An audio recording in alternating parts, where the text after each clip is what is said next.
So let's have a look at second order differential equations.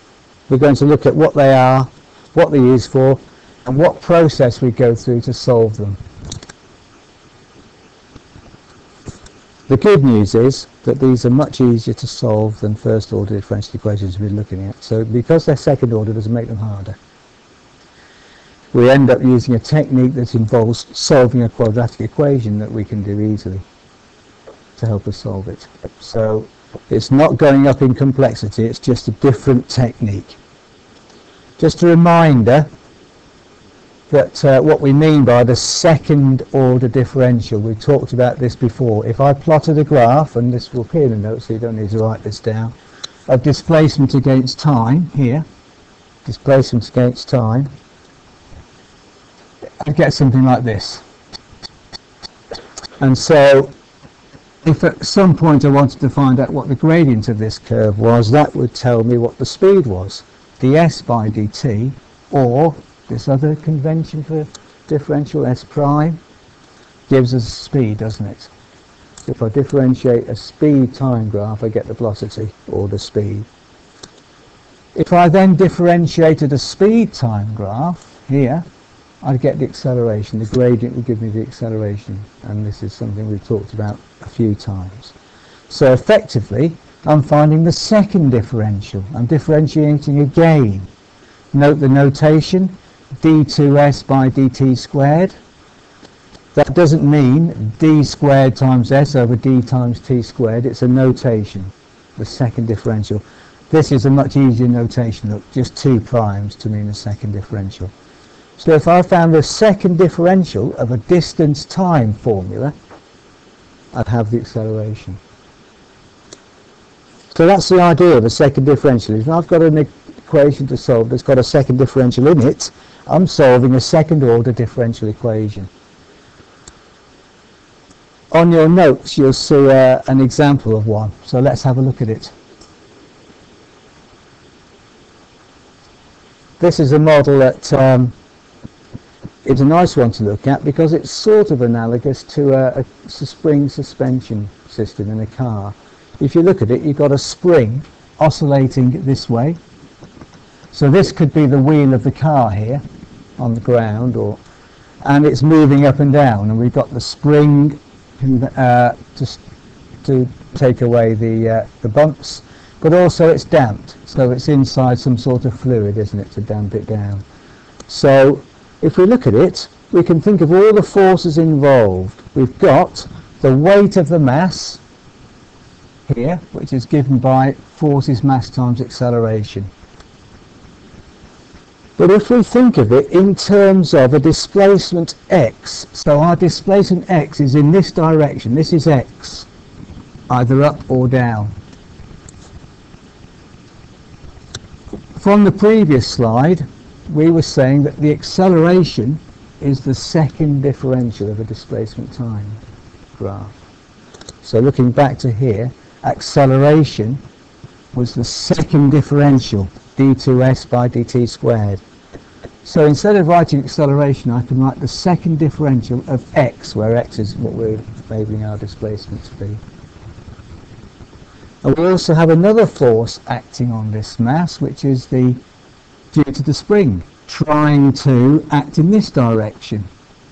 And we take this to be kx, where k is the spring constant, and again x is the displacement.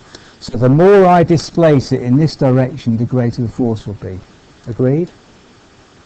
The negative there is there by convention. So if we take all displacements or all forces acting in this direction as being negative and forces acting in this direction as being positive, then so we're talking about this direction being positive and this direction being negative. Finally, we've got another force acting upwards again, which is the damping effect of this force, and that's given by the viscosity of the liquid, which is commonly shown by this symbol here, which looks a bit like an N but elongated round like that, and it's called eta. And again, what does eta depend on, or the viscosity, the force rather depend on? It depends on the speed. If you think of something falling through a liquid, the faster you're falling, air resistance is the classic example, the faster you're falling, the greater the force. So the force that you're feeling acts against the movement, which is in this direction, hence it's negative, and it depends on the viscosity of the liquid, but also on the speed you're falling at. And the speed is the first differential, dx by dt. So what we can do is we can say that, we can write this down as a differential equation. We can say, oh, whoops, it's here below. We can say that at any instance, the gravitational force must be being balanced by the force due to the spring constant and the viscosity. So they're equal to each other. Ma equals minus kx minus eta v.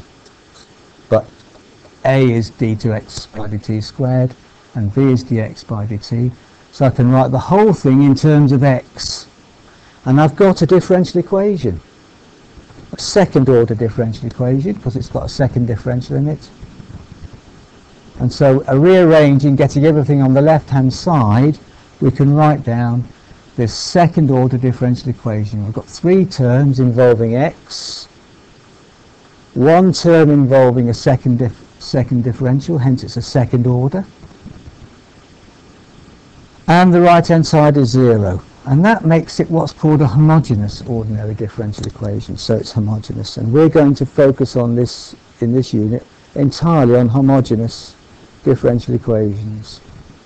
If I had something in this system that's driving it, so I had another force here that's keeping the thing moving, some driving force, I could still solve the equation, but it would involve more techniques that we're not going to look at, haven't really got time for, so we're going to focus on homogeneous. Not much more complicated, just another thing to add. But the basic techniques are demonstrated with homogeneous ones, so let's stick to those. So there we go, that's our model. And for given values of m and eta and k, we could work out what's going to happen in this system.